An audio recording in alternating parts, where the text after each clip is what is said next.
What do you need, Lorna? We are ready to start the meeting for the planning review, and I call the meeting to order and ask the clerk to please call the roll. Trustee Kammerer? Here. Carbonaro? Here. Daney? Here. Hopkins? Here. Ranky? Here. President Wallace? Here. All right, we'll turn it right over to Paula, and we'll have a presentation. Thank you, Mayor. Well, as you know, we did a series of focus groups from your direction from when we were doing our original strategic planning in February. Yeah, you all suggested that we get a series of focus groups together from various parts of the community, and NIU facilitated that process over the summer. We did nine focus groups, various different attendees, residents, randomly chosen, business owners, civic group members, staff members, commission members. We tried to get a broad picture of our residents together to give their input, and Jenna and Greg facilitated those focus groups. The staff did not, other than welcoming them to participating, did not participate in them at all. And they were all asked the same questions. So I will turn it over to Greg and Jenna to have them give us the overview of what they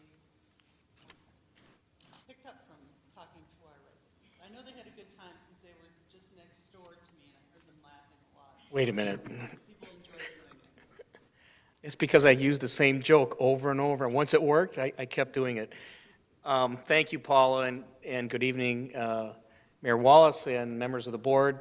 For those of you that we've worked together in the past, good to be back, and for those who haven't, my name is Greg Kuhn, and I'm Assistant Director at the Center for Governmental Studies at NIU, and I'm joined by my team members and colleagues, Gina Bartlett, also from NIU CGS, and a recent graduate of our program, and an awesome addition to our team. So Gina assisted with all these focus group sessions. What we want to do this evening is share with you the results, and Paula, you previewed our slides perfectly. I can go to about slide 10, I think, at this point, but I will walk through these so you have an appreciation of what we did and how we did it, and you won't have to listen to me the whole time. Gina and I strategically split up the presentation so as to keep your interest, but I actually think the input from the groups will be interesting. So, it's really awkward for me because when I teach, I walk, and you know, all the time we facilitate it, but I don't have a microphone and so forth. So I'll try to do it from here. Anyway, the first thing I thought it would be useful to do is just to remind everyone of the village's mission and vision, because the entire strategic planning process is feeding toward an accomplishment of things that you want to see in the future. So on other occasions we've been together, I've shared this thought, but I'll repeat it for this evening. You know, what is strategic planning all about at its heart? And what it's about is leadership's expression of the future. And, you know, there's a lot of sayings, but one I use frequently is one that's common in a lot of conversations we probably all had over the years or heard other people say. And there's a saying that says, if you don't know where you're going, any place will do. And strategic planning is the antithesis of that. It's trying to set out a place and a path for you to get to wherever you want to be. So part of this process is listening to stakeholders and them sharing their ideas and opinions with you before we go into our next retreat. So in terms of your mission statement, the Village of Bartlett is committed to preserving the high quality of life enjoyed by our residents, providing fiscally sound, responsive municipal services, and delivering those services in a professional manner with a high degree of integrity. So when you ask staff members or you as board members, you know, why do you get up in the morning and what is it that you're putting your shoulder to the wheel for in terms of the Village of Bartlett, this is what we're aiming for, and this is the context that you're doing it in. The village mission statement is that Bartlett is a community all are proud to call home, where villages values our past, cherishes our present, and works together to thoughtfully plan for the future. How about that? Fits right into the strategic planning.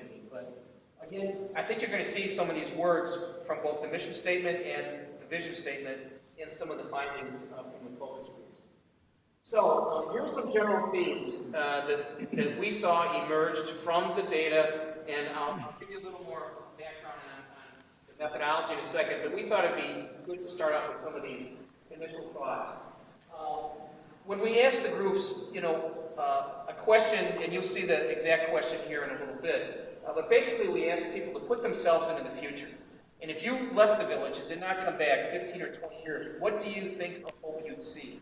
So in general, here's what people commented. The downtown would be vibrant and bustling with a variety of dining, retail, and entertainment options. That there's more commercial and residential development while maintaining and keeping that hometown, small town feel. The traffic patterns and congestion are improved, attracting more people to the downtown area. That your open space, forest preserves, and outdoor activities would be maintained. That your community still looks fresh and updated. You're going to see different variations and versions of some of these ideas as we go along. That village services would remain high quality and residents would have access to village officials.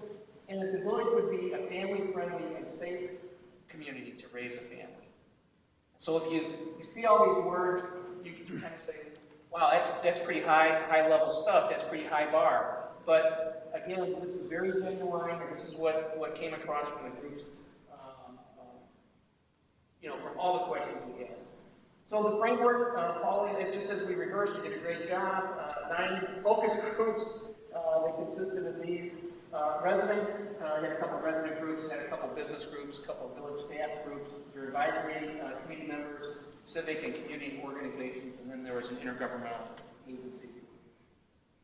They were asked these same 6 questions. I'm going to resist reading them now because we're going to go question by question for some of the data, and you can see them there. But again, as Paula said, every group got the same question.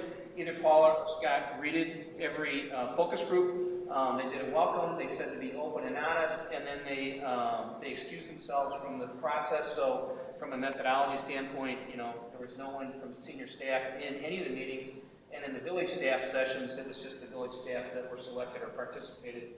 No one from senior management. Greg, about how many were in the groups approximately? Were they all about the same size? Yeah, generally our ideal is 8 to 12, and I think most of them were just about right on target. Okay. Yeah, How did we? so not 20 and not 4 or 5. Yeah. How did we get the open enrollment ones? I know we had some invited residents, but. We put a notice on the website and solicited people if they wanted to come. And then, Facebook.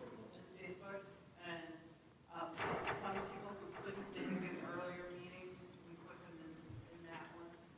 Okay. Okay. Did you make sure they couldn't bring any weapons or anything? We leave that to staff. Yeah. That was at the staff meeting. Yeah.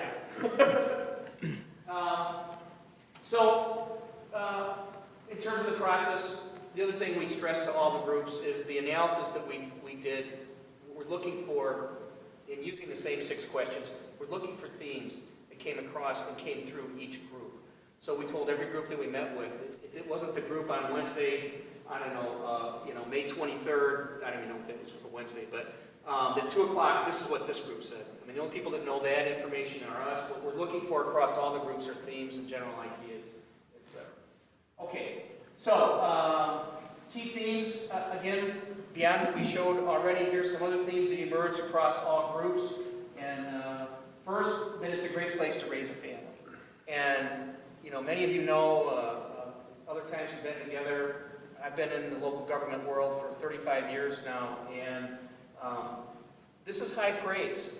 I think if you think of anyone across America, you say, what kind of community do I want to live in? It's a place they feel safe, a place they want to raise their family. So from there, they enjoy the small town historic character. That's a friendly, family-oriented, and safe community. They feel safe at night. They feel safe during the day. And for a lot of people, you sit down and actually ask them a question, they think about it. I hate to say that it's something you take for granted, but it's again, it's high praise to say that I feel good about where I live and I feel safe in my home and my neighborhood. They feel connected to the community, and they like the familiarity that comes by knowing other residents, knowing some of the businesses in town. The village is strategically located. We have excellent access to transportation of all kinds, highways, metro, O'Hare, I think you name it, you've got a lot of assets there. A lot of comments about the village's kind of civic fabric. You have a lot of active and healthy civic organizations that contribute a lot to the community. They provide opportunities. They also provide services in their own way. They like the idea and the community events. And just in, having a sandwich a few minutes ago, you were talking about the bike ride. The bike ride came up in our sessions. And, again, these are things that give that sense of place and the sense of identity. But the village is clean, and it has plentiful open space, and you have access to numerous, forest preserves and, again, other assets that are around you that may not be something completely controlled by the village, but it's part of your fabric. And that the village is committed to nature and maintaining high-quality parks. So just on these notes about some of these intergovernmental items, over the years of doing these, when we facilitate discussions like this, we try not to, I would say, inject ourselves too much in the conversation. We try to draw information out, but I really resist the temptation, which I could really jump in there and say, well, here's a civics lesson. Okay, the village takes care of this, and the park district takes care of this. Schools take care of this. And what we're really looking for is what comes to people's mind. Yeah. What does the village offer? This is a neat one. The Bartlett Way came up in more than a few groups, and I can't exactly, it's a brand, it seems, of some kind, but the Bartlett Way is this high-level sense of caring and community, and that the village puts people first. And I think that came across from various groups. High-level service, that people take the time to deliver, they take time to listen and take care of things. Now, across the whole panoply of a day-to-day, 365 days a year, we know that, customer service and having everybody leave completely satisfied is probably not attainable, but overall, the general feelings and thoughts are the Bartlett Way was something that came through. They commented on stable leadership that the village has had, both at the elected level and I think at the appointed level. Access again, highways, tollways, metro, access to O'Hare, excellent schools, and I guess if I were to give some kind of a footnote to the schools item, it comes up a couple other times. I've had the chance to be with the board now probably 12 or 13 years. I know, this topic generally across the community has had its own history and cycle, but I think when people talked about schools in these environments, most, I don't want to say all, most people that commented, looked at specifically what's the school closest to me? What's the school where my children would go? And we thought it would be important to share that with outdoor recreation again, active civic organizations, affordable housing, and a good mix of housing. And I think Gina would agree that when we do these focus groups around different communities, not every community can say that, and I think, but what we hear from a lot of residents, no matter what community you're in, there, I feel, is a genuine desire for people to see that there is a mix of housing available. That starter families can come and find a place, that people that are empty nesters can stay if they want to. And again, that's no easy task because the market's going to have a lot to say about what your housing mix is, but as decision makers, when you have a chance or a choice, just keep in mind, I think people do like the idea that you have options. Unique neighborhoods and that there's an identity for Bartlett, and again, high-quality services provided by qualified. Okay, what is Village of Bartlett striving toward? Again, across all these groups, this is what we heard, that the village strives to maintain a quality of life and its own uniqueness. Economic growth would take place, but they want to maintain that small-town character. And I think a lot of people, I think of some comments that were made, for a community of some 44,000 people, you are not a small community compared to most others in Illinois. But they like the idea that it doesn't really feel like that to them. That they can identify, they still think maybe that it's just, they kind of say, well, it's just Bartlett, you know. So they're very homey feel. They'd like to see the village strive toward attracting retail and commercial redevelopment, revitalizing the downtown with increased entertainment options, dining, shopping, gathering. You're going to see downtown pop up more than a few times here in the next few slides. They would like to see increased housing options, including multi-housing, condos, apartments in the downtown. They would like to see improved and updated organizational processes and improved governance approaches, and they'd like to see the village review and update on keeping your ordinances and regulations updated and current. Future expectations: strengthen the economic and business development side of the village's actions and policies, maintain the quality of life, the small town character.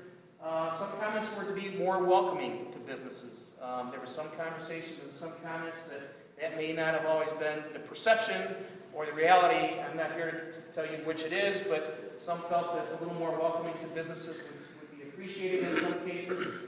They also feel it's important to attract new residents.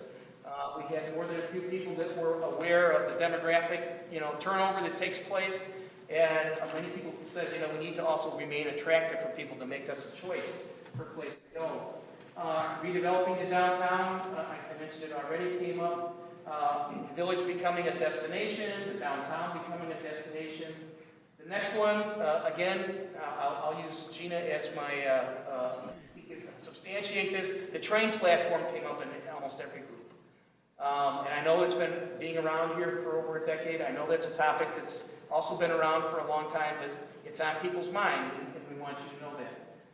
The reconfiguration of traffic patterns, most of that conversation talked about right here, at the S-curve, I call it, Bartlett's own S-curve, and then up and down around 59.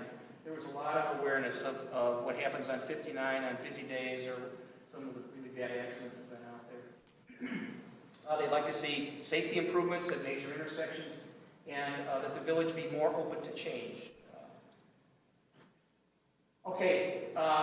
Short-term priorities would include things like managing and fostering desirable growth, fostering economic development, creating and implementing a downtown improvement plan, rejuvenating and exploring the downtown TIF. Yes, that was actually shared across more than a couple of groups. Becoming a destination again, offering more variety for shopping, dining, and entertainment, improving your processes and regulations, and the traffic flow item. Okay, I'm going to turn it over to Gina from here. Greg, can you click back to that slide? Short-term priorities. Okay. We're going to get a copy of this, I'm assuming. Yeah. Okay, thank you. Yep. Gina, do you mind from here? And Gina's going to trace some of the overall coding that we did, and also the question-by-question results. You can see some of the frequencies of the responses. Like sugar coating or regular coating? Just regular coding. Good evening. So I'm the main analyst, also the nerd that sits behind the computer screen, and I transcribe all the notes. I read them over a few times, and I highlight the major themes that came across all of the sections. But what I'm going to do next, or here, start with this. This is just an overview of the main words that came up across all sections. So you can see the downtown came up the most at 67, and this is found just using the search function on Word, all the way down to the schools and school districts. You'll get a copy of this. When we move on to the questions, this is just to give you guys a more in-depth view of how respondents view each of these questions across the sections. I'll apologize in advance. I'll be repeating myself because there's a lot of themes that came across all 6 questions. That really is a good sign. It kind of shows consensus. Whether you're a resident, a business, or civic organization, on what you agree are Bartlett's strengths and advantages, what your desired future vision of the village is, maybe some rooms of improvement. So to start, the first question we asked everybody was, how would you describe the village of Bartlett to a stranger or someone who doesn't live or work here? So we like to give the analogy, if you're at the airport, getting an Uber home, someone overhears your conversation, you say you live in Bartlett. And they're like, oh, well, I think about moving to that area. What can you say about it? And the thing that came up the most at 32 was that there's a sense of community. People feel that there's connected, whether you go to the same grocery store, you see some familiar faces, or you know some business owners in town. Everyone feels like they belong.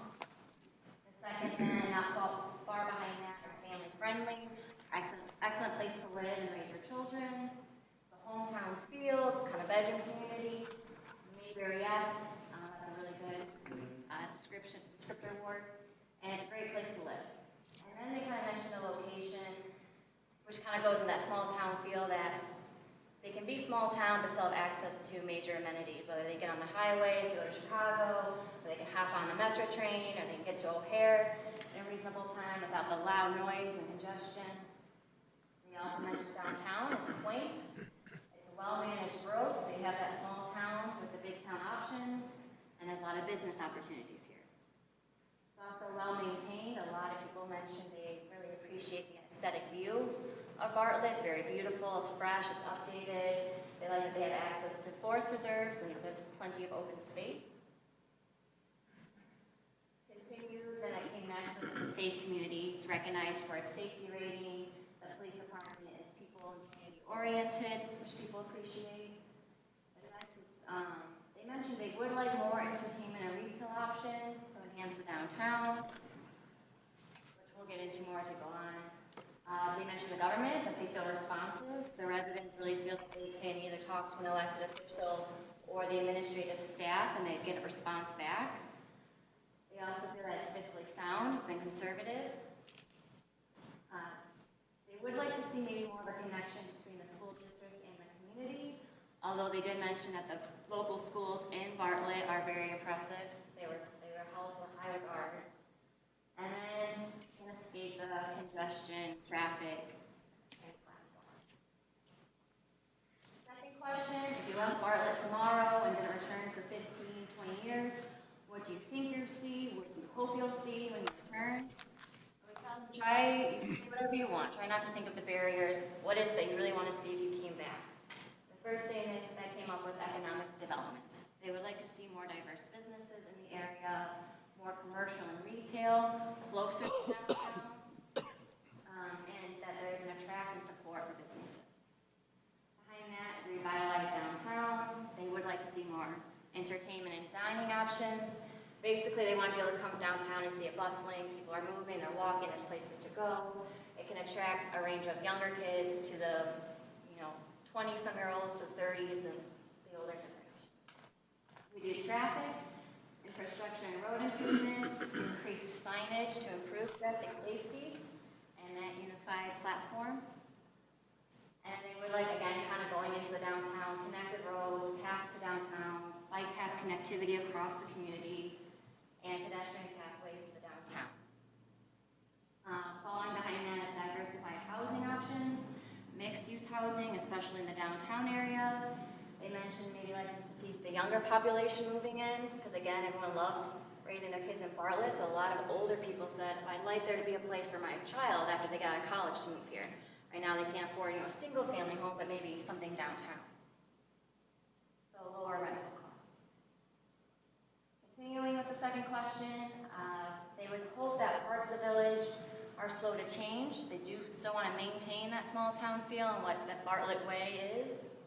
Same size. They would like to maintain the code enforcement. They want to come back and see that it's still being well maintained, it's still fresh, it's clean, and there's their commitment to the parks and open space.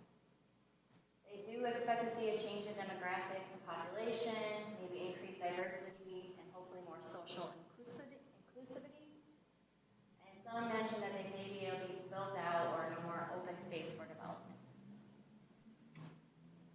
Third question, what do you like best about Bartlett? So what are its strengths or greatest assets? The first thing that came up, which is I think pretty unique actually, which is very good, stable political and administrative leadership. That the Bartlett way, again, came across most of the groups.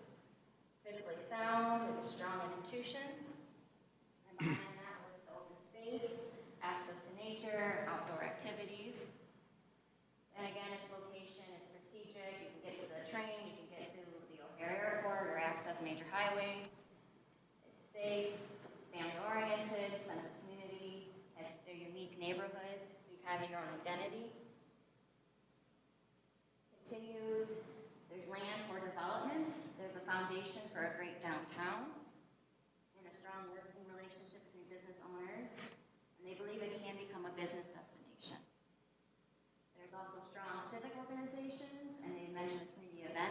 frequently. The 4th of July, they came up quite often.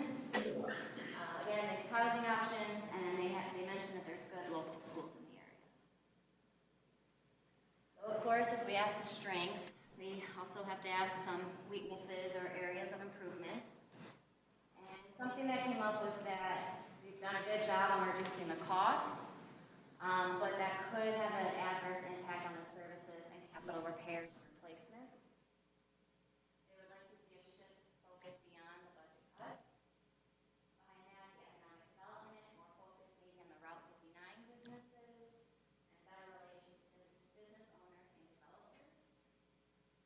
Lack of entertainment options, like I said, maybe a bakery, a Starbucks, I think came up. Just somewhere to go where there's can be gathering place. And like the infrastructure and road improvements, improved traffic flow and safety. And we also mentioned maybe improving communications, so increased clarity and consistency on information regarding the policies, procedures, or protocols. And I would also like to see a better alignment of board decisions with vision and goals, board follow through,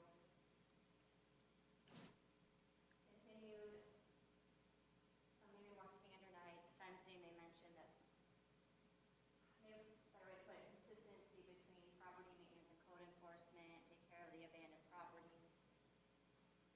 They also mentioned that there's a lack of community participation. There's great community events, and whether maybe to increase awareness to get more people out of the community to participate.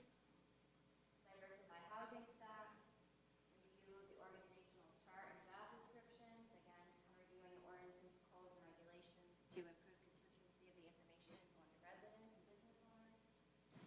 And increase celebration of diversity and more inclusiveness. Question 5.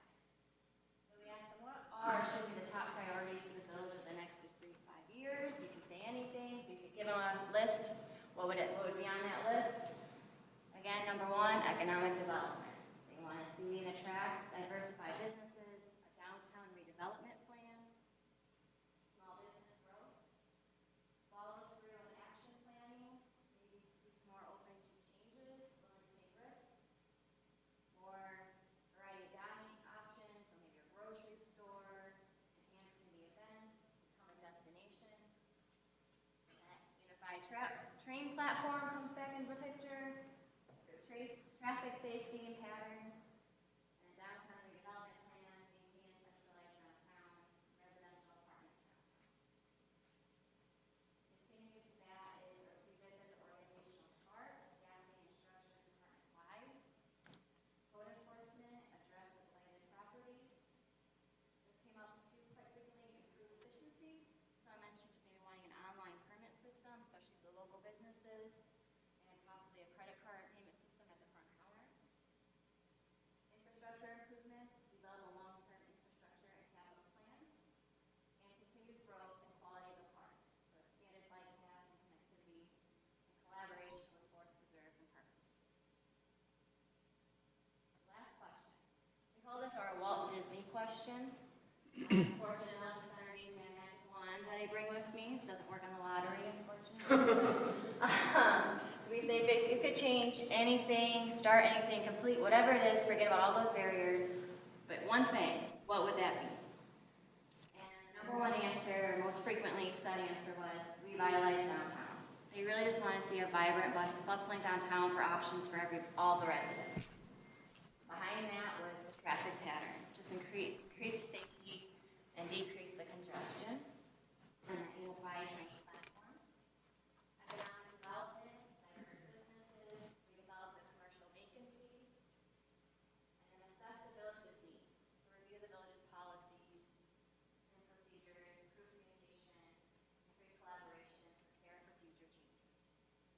Behind that is board encouragement for businesses, and a diversification of ideas, lower taxes, reduce costs, and then community events funding, so encourage more village and resident participation.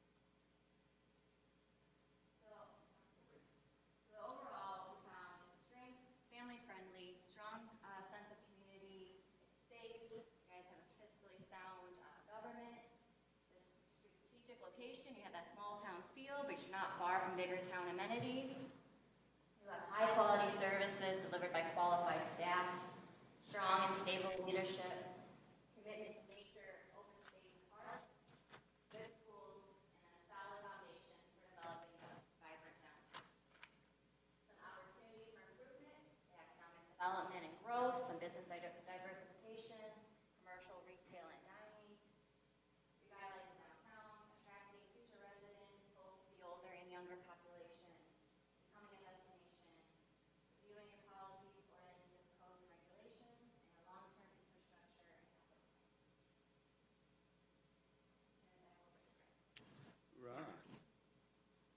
All right, so that's what we heard.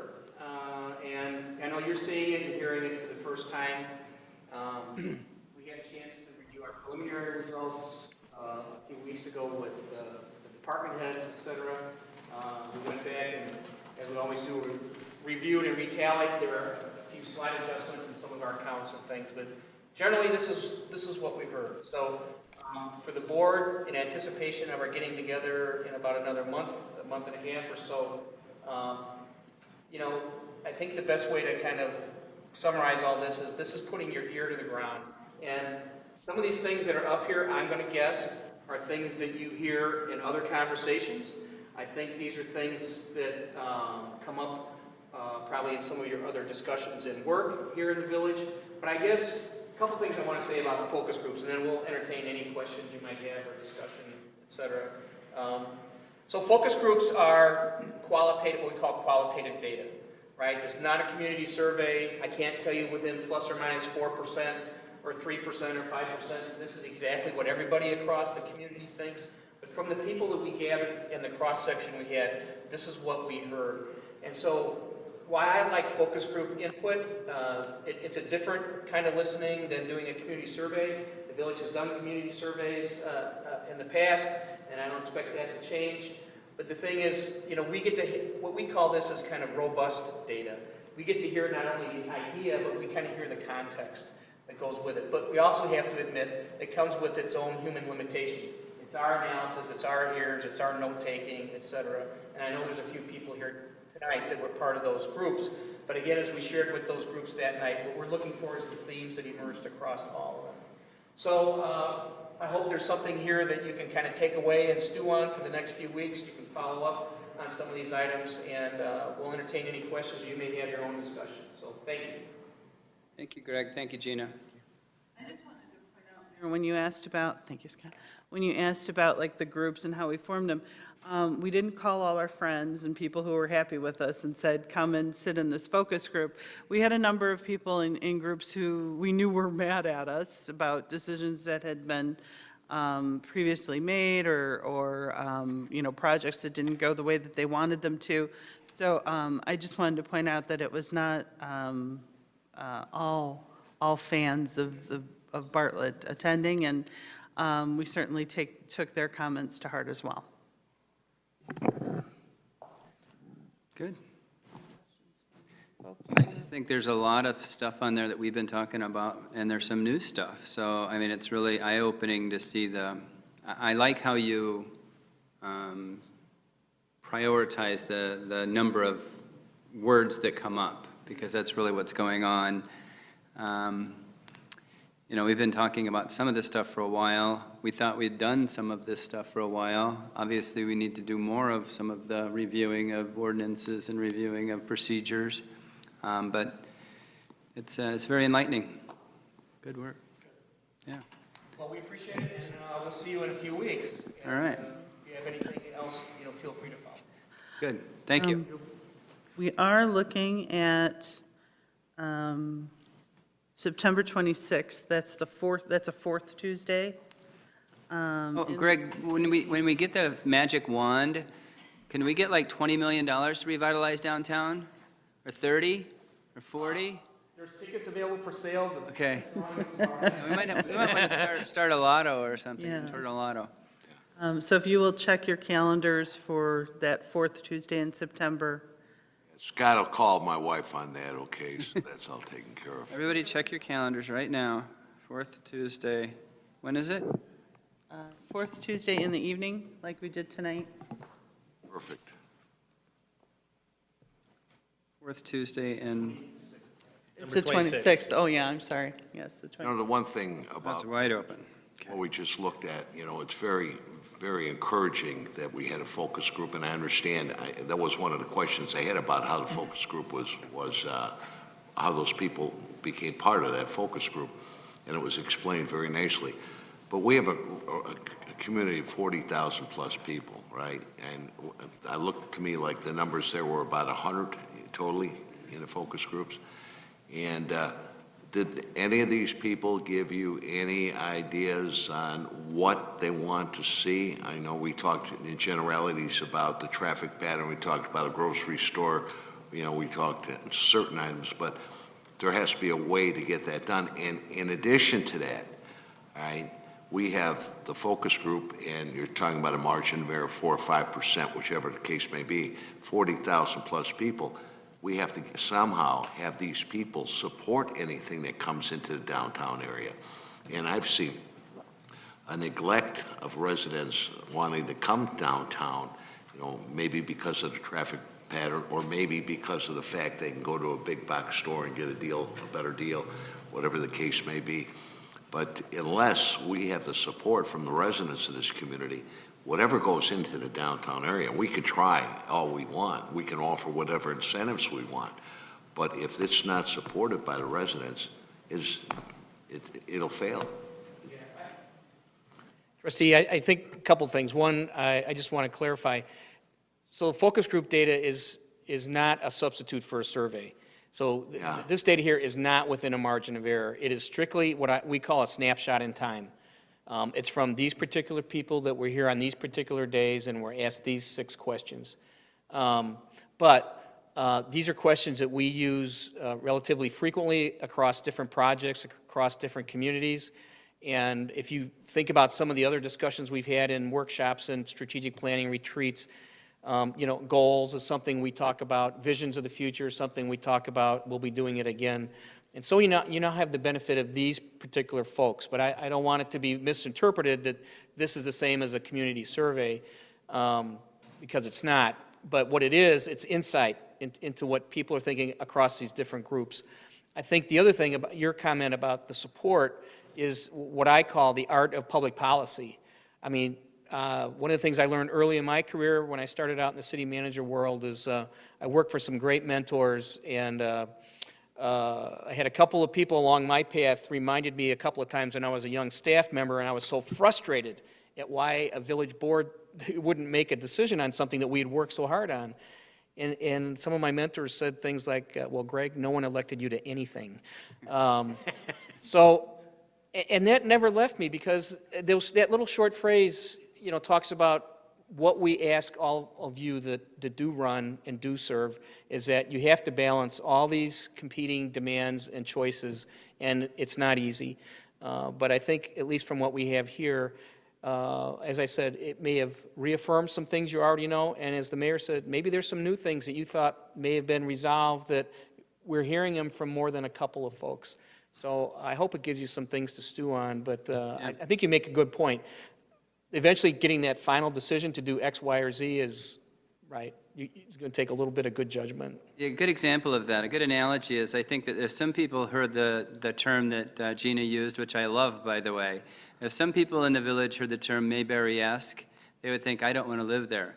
But I think the vast majority of people that like Bartlett like that kind of an analogy, because that's just the way, I mean, it's that secret recipe where we've kept it local, smaller town. Some of the changes that people would like to see could change that dynamic, which would be a travesty, I think. But so yeah, good. Do you suggest a community-wide survey? I think as a practice, a best practice, I think most of the best well-run communities do it on a cyclical basis. I think they're valuable, and I guess the thing I would say about surveys, a couple of items. One, they can give you, if you do it with a statistically valid approach. Now, there's other things. You know, just putting a survey out on, you know, in your newsletter, on the web, you have to appreciate what that data represents. And as I tell every group I've ever worked with, a couple of things. Look, some data is better than none. And if you can't go all the way in and do a statistically valid survey where you have personal interviewers that are verifying that it's a cross-section of the community, you hit all the demographics, et cetera, then asking questions in a web page thing or something like that, it's better than no data, but you just have to realize you don't know exactly where all that's coming from, but I say some data is better than none. I think the other thing about a survey is it's an investment. If you do one to that level, it's not going to be cheap. I mean, it's not $1 million, but it's not 500 either. But the other thing is what I think is useful about them is it gives you a way to track things over time. Not every question is going to be the same every time, but I think you probably have a good core, 7 to 10 questions that you can track over time. What are people's how would they rate you on quality of services? How would they rate police services? How would they rate roads? There are a lot of examples and models of it, but I think if any of us here in the room that are from the profession, if you went to a professional conference, I mean, probably any year you can go to a session on talking about community surveys and their uses, et cetera. But I guess the last thing I'll say about a trustee is that I think we live in an age of change, no doubt, but we live in an age where I think the emphasis is becoming more and more on data-driven decision-making. And we all trust our guts, right? In the end, when you raise your hand on a certain policy, some part of it's got to come from here. But the other thing is, whatever you can know about it is probably going to, I think, put the odds in your favor that you're probably making a good choice. But I think that's what I would say surveys is they're going to give you data to help make decisions. Yeah. Yeah, let's find out how much it cost. Last time we did it, it was about $3,000, and that was about 10 years ago. So How much was we'll that? see what the upcharge is on that. 3,500 then? Yeah, no. 2,500, it's And that was cheaper now with with, technology. That was through the Public Opinion Lab at NIU. Okay. Today, well, I have a teammate at the center. The Public Opinion Lab, the Community Survey Group is in our unit at the university. And I don't want to speak for Dr. Schneiderman, that's her team, but I know it's going to be more than that. How much would you charge, Gina? To call everybody in. Good answer. See why we picked her? But I know one thing, that if you came to this village in 1976, well, you grew up here, but you were born after 1976, and you drive up and down Main Street, there's no way that study group would have said anything about the downtown area. It was terrible. I mean, and the improvements that have been made in the downtown area now, considering when we first moved to this village, it's just absolutely mind-blowing. Mm-hmm. And I just hope, we continue along that path. Yep. Just, Thank you, Greg. I just wanted to say one last thing about the work that you're feeling you're doing. Lorna told me the other day, and I shared it with Trustee Hopkins, that in the last 8 months, you've passed more resolutions and ordinances and done more pieces of legislation than we have in the last 7 years. We haven't tonight, Lorna's going to go through number 112, and that we haven't broken that number since 2009. So if you think you're tired and you're working hard, you're right. I think this would be a good time to ask for a raise. Really pushing the envelope on getting things done. So that perception is right. Hey, Vince, I'll give you my check. In Look at the regards to size of the this, packets we would have had to go through. Yeah. in that's regards to this survey, I just want to have this little bit of input. Not sure why would we want to spend more money with that, considering we spent a whole year putting together the TOD plan? Kind of the same situation where we actually asked the residents their input, what they'd like to see, what they want to work on. I think we've already done that, and with that in mind, I know the people that came to those meetings weren't part of this discussion because one of them said you should put together a plan. We have one. Yeah. We can talk about it. We can talk about it. I think we could always get more information. When you do other focus groups, do you ask the same questions? Yeah, these are some of our favorites. I admit our methodology is, because these feed into the strategic planning retreat segments and questions very nicely. Yeah, so we don't want to start off with things that may not be, very relevant to your discussions. I would be interested to see So, trade secret. other communities and their residents' responses. Yeah, we have used these, and there's things, one thing I want to say that was in common, and I'll make this short, Mr. Mayor. Downtown. I think as a culture, as Americans, downtown means something to all of us. It's the identity. It's the place where people gather. It's a business hub. It's a gathering place. It's a meeting place. But I guess if I'll put a planner's phrase on it, it's part of your identity. It's the Norman Rockwell-ish, idea. But we here at Gina can substantiate already, even though Gina's been part of our team for only about 9 months, I think we're on our 9th or 10th project together, and downtowns are in every municipal strategic plan, right? They want the downtown to meet their communities, not just maybe the downtown that St. Charles has or that Geneva has. Give us our own Bartlett downtown. We hear it across our projects, it's always in the negative context of the. Easier said than done. It has to be supported. Thank you. Did you have something? You have something? Before we adjourn this section? All right, so we're going to adjourn our first meeting, and then we'll reconvene at 7 o'clock. So I'll looking for a motion to adjourn. So moved. Second. Moved by Trustee Daney, seconded by Trustee Hopkins or Carbonaro. Clerk, please call the roll. Trustee Camera, Yes, they're here. Carbonaro, Yes. Dini, Yes. Gabrenya. Yes. Hopkins. Ranky. Yes. We are adjourned.